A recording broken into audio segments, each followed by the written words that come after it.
คือเก้าพี่น้องเอ้ยหนุ่มโสดคือเก้าคือเดิมคือบ่เชียงว่าออกแล้วพี่น้องเอ้ยเนาะตอนที่แรกว่าสิให้ทางอาเจืองว่าอย่าให้น้องเพิ่นมาตัดหญ้าให้เพราะว่ามันพกแล้วมันยุ่งมันหลายพี่น้องยุ่งหลายแฮงต้องเด้อโดยแต่ว่าอ้ายอยากโตข้างนอกก่อนนะตัดข้างนอกโดยอันบ่ได้ดีได้โดยว่าตัดข้างนอกไล่มันแล้วก็งามมาได้หญ้านี่พี่น้องเขียวงามโอ้โหเอาเกิด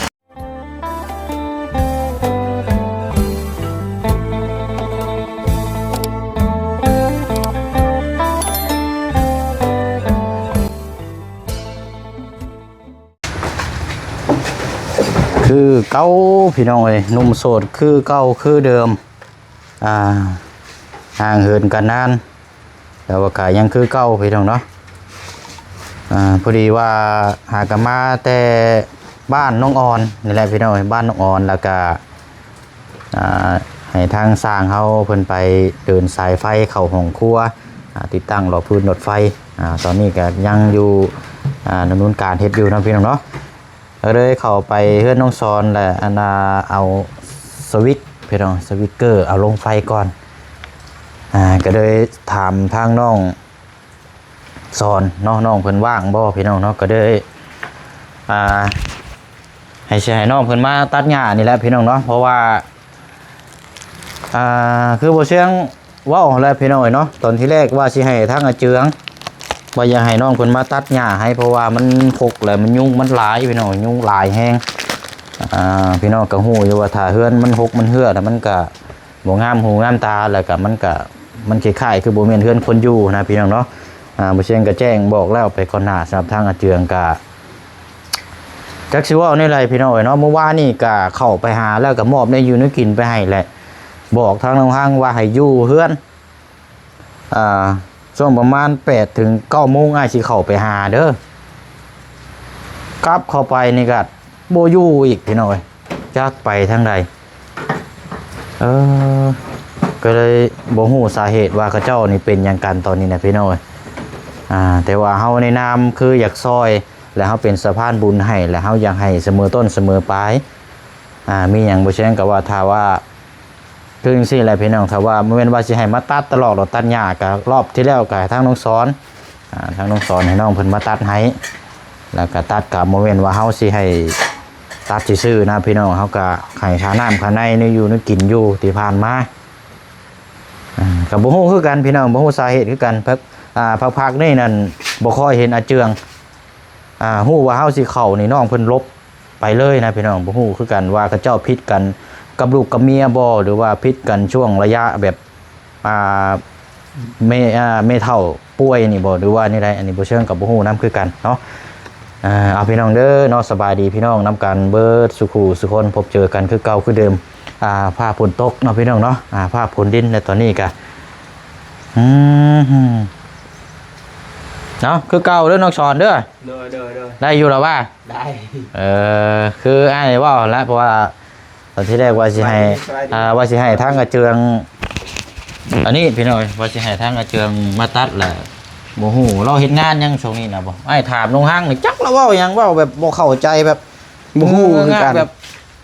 โอ้ใช่เว้าในใดผู้เป็นเมียก็เลยแบบจักในใดพี่น้องเอาเข้าไปให้มื้อเช้านี่ก็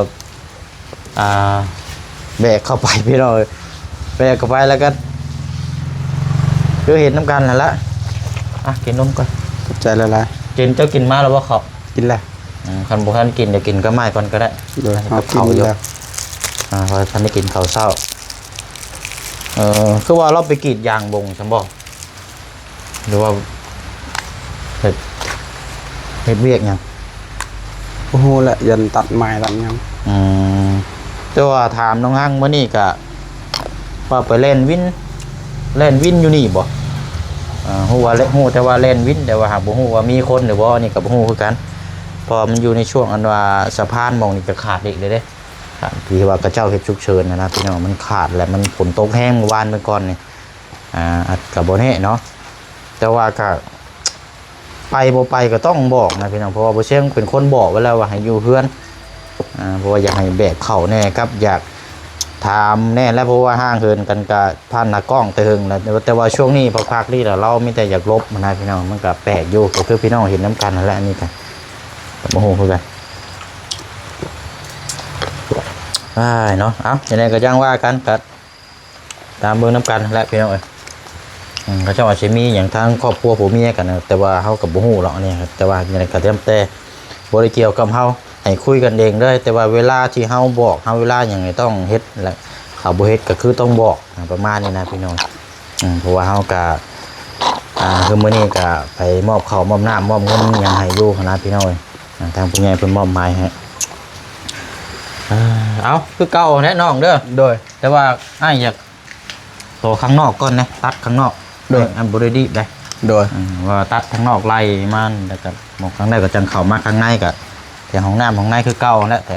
รอบๆมันแล้วโดยมีอยู่ว่าหมวกเจ้ามาอยู่บ่ยาละบ่มีก็ยาหมดหวยมันสิบดนั่นบ่เอ้าเป็นไข่ได้บ่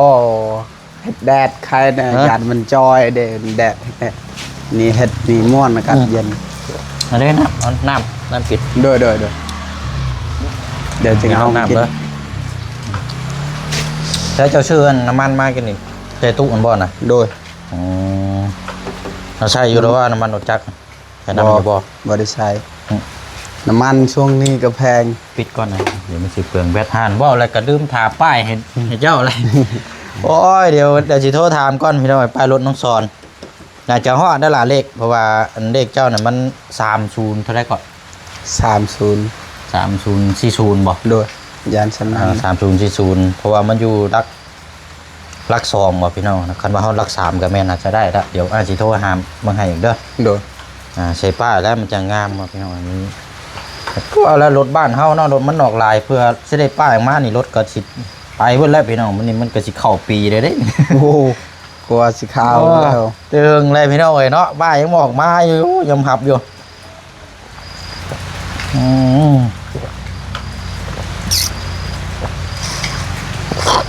คอยซื้อแต่ปีนั่นขี่จนฮอดปีนี้เนาะแต่ก็งงเลยบ้าออกยากเลยโดยอยู่ชายก็คือกันโดยชื่อรถราคาแพงๆกับป้ายก็ออกจ่ายกันเป็นเกือบครึ่งปีโดยกว่ารถมันลายเลยเขาเจ้าออกชาเขาเจ้าบอกเอาเบิ่งจะบีด้วยล่ะเด้อโดยอันนี้ตัวน็อตมันยังหันจะบีได้โดยเอาอันนี้ไปยังเอาหมวกอ้ายก็ได้อะยาละฮะยาละคอยมีคือกันบ่ใส่แต่ว่าเจ้าบ่ใส่ใช่บ่โดยจะบีว่าโดยว่าดีได้เนาะเบิ่งได้คอยเฮ็ดเด้อโดยคุณอากาศเย็นใช่ไหมเนาะโดยไปเที่ยวดินชาวใช้ดินใกล้จะเป็นลำงัวหรือเปล่าฮะใกล้จะได้ซอยจุหรือเปล่าซอยจุสั่งเขาบ่มักเฮาเนาะเขาบ่มัก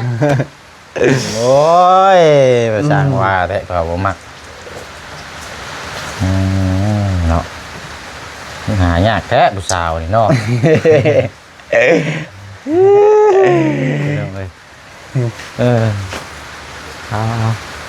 คันว่าเช้ากับเป็นช่วงประมาณเกือบบ่าย2 บ่าย 3คือเมื่อวานนี่แหละโดนมันยุดกันโอ้ยมันบ่ยุดแล้วช่วงนี้เดือน7แล้วมันสิตก24ชั่วโมงถ้าฝนจนฮอดเดือน9และมันจะเลิกหน่อยนึงตกลิ้นบ่โดยมันตกลิ้นแหละ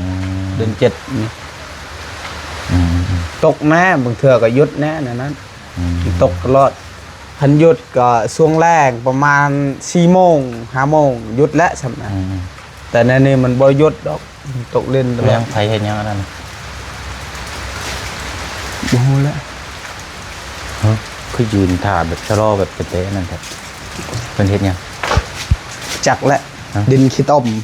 ว่าที่เมื่อแต่หาหน่อไม้บ่โดยเบิ่งเลยพี่น้องหญ้ามันหกแห้งได้เพราะว่า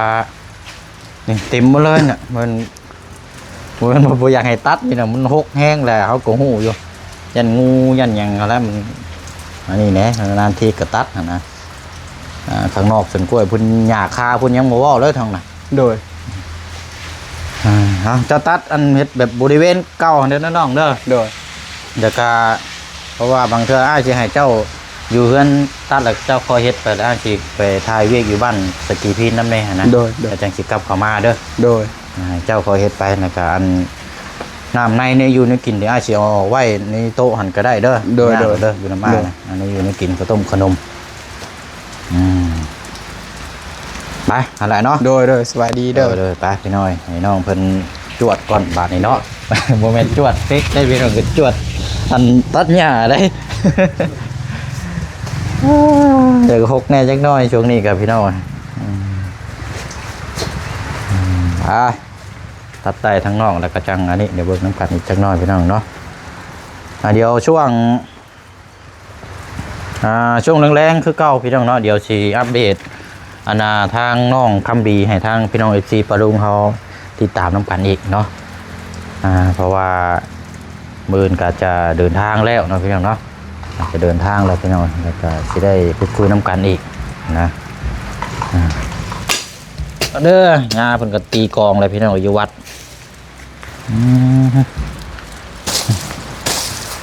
พุกเด้อนี่พี่น้องโตเนาะ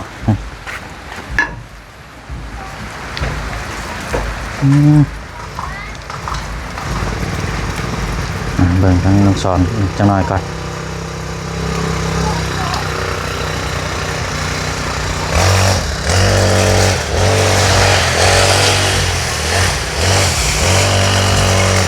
น้องใหม่เนาะทางน้องๆเพิ่นโอ้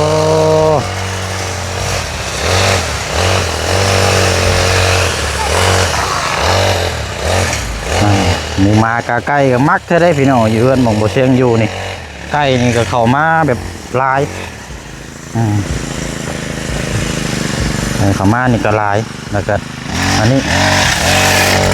โอ้ใบมีดเข้าอีเด้นี่เนาะแตกต่างกันครับมันบ่เชียงตัดอยู่เฮือนนี่เนาะพี่น้องเอ้ยใบมีดเข้าแห้งนี่เนาะผู้เหนื่อย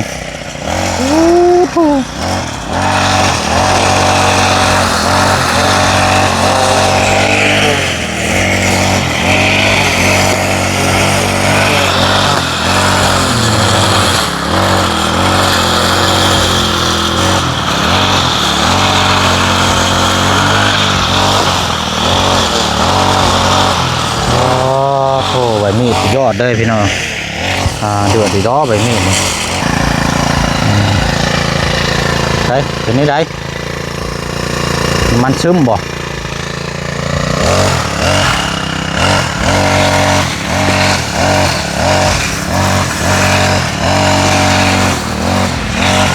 หกไปหน่อยเนาะแมนไปเลยน่ะเป็นดอนแล้วนั่นกระเจ้ายังว่าทางใช่แน่ทางนี่ก็หกครับ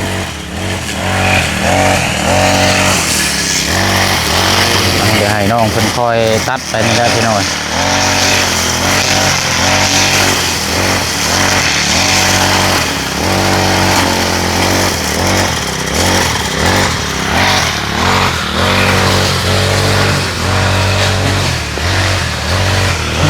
ผ่าฝนกับโคตรแดดนี่เนาะ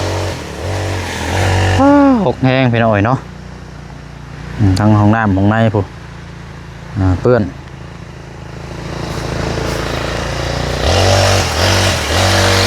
จักเราก็เสียงนิ่มเนาะเนาะจักใช้งานนักเสียงนิ่มอยู่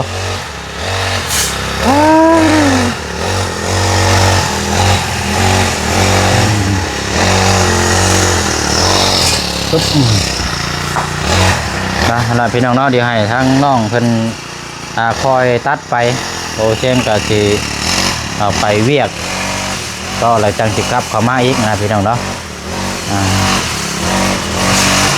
เอาหมวกให้น้องเพิ่นกับเบาพี่น้องหมวกมันมีอยู่แต่ว่าบ่มักใส่อากาศมันเย็นว่าซั่นเนาะมักตัดหญ้าอากาศเย็นโอ้ยเนาะฝนก็ยังตกแห้งอยู่พี่น้อง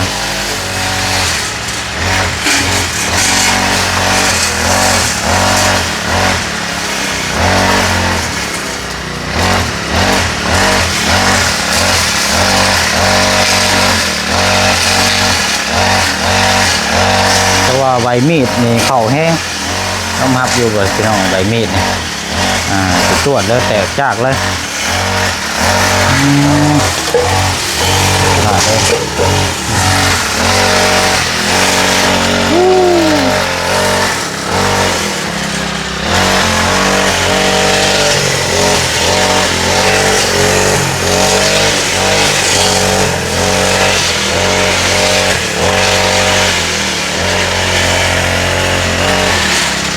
แล้วว่าผลอากาศนี่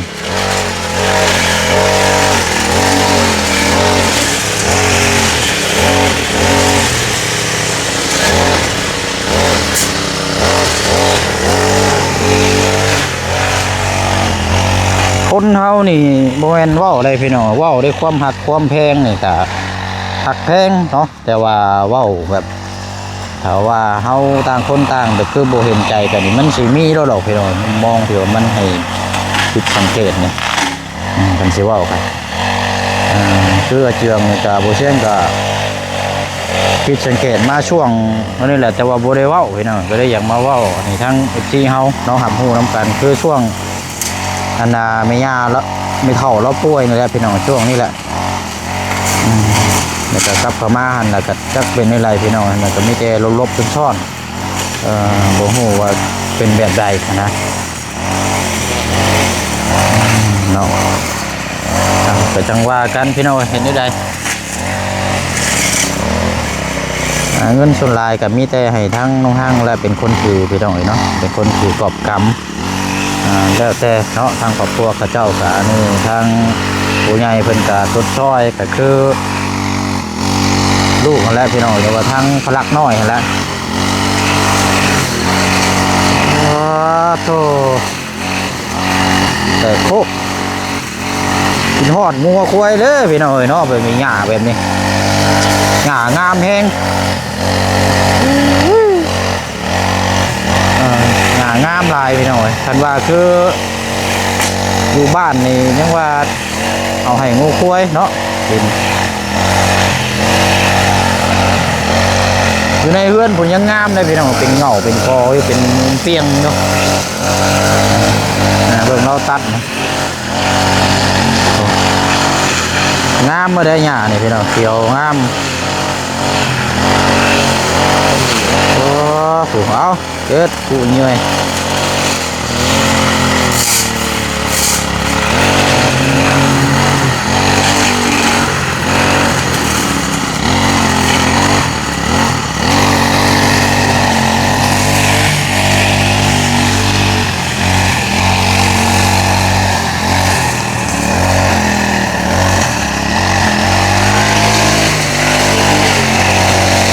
ถ้าผลก็อยู่เพื่อนหลังไงก็บ่ได้หัวหรอกพี่น้องเนาะแต่ว่าจะหัวแต่จุดมองที่มองหางลิ้นเนาะหางลิ้นขาดสังกะสีขาดมองนั่นแหละบ่เช่นก็ยังบ่ทันได้เปลี่ยนเลยมันเปื้อนไงพอแล้ว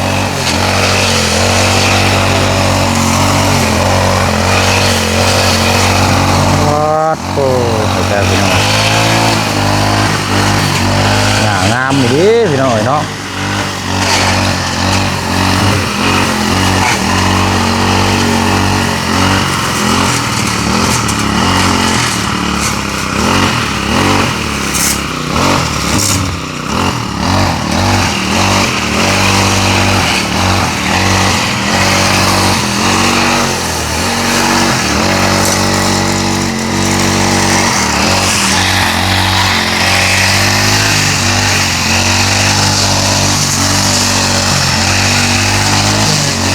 หญ้าเข้า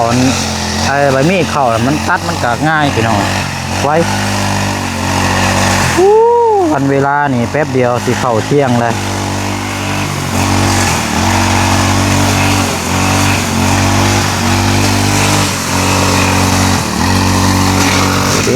พี่น้อง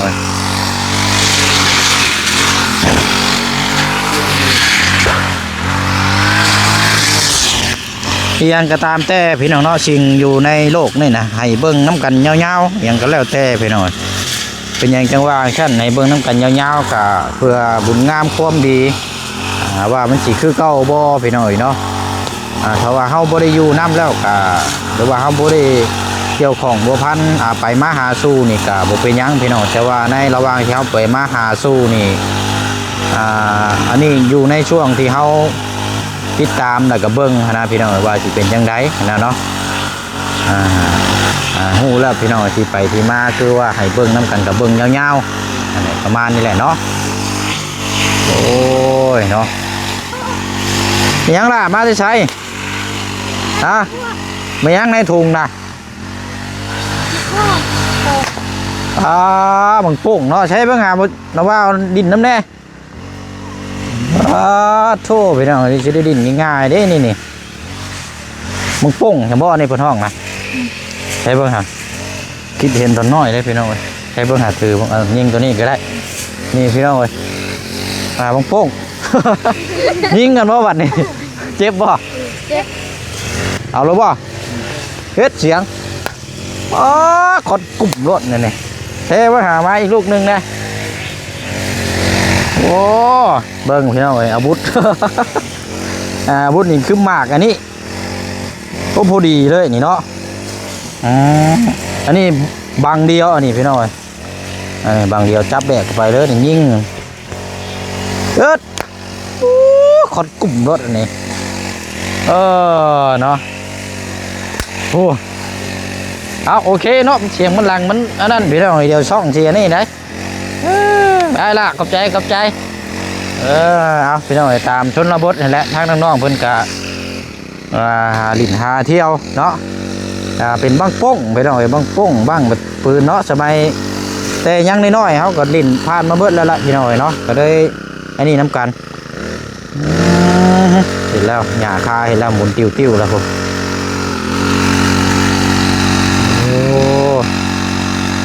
เอาพี่น้องเนาะมีแต่ว่าสิได้ล่ำลาก่อนบัดนี้เนาะเดี๋ยวคนละจังมาติดตามเบิ่งน้ำกันอีกโปรโมชั่นก็สิไปหากินข้าวกินน้ำแน่แล้วก็อันนี้เราจะไปถ่ายเวียกเลยจังสิเข้ามาอีกเช่นนึงเดี๋ยวสิเอา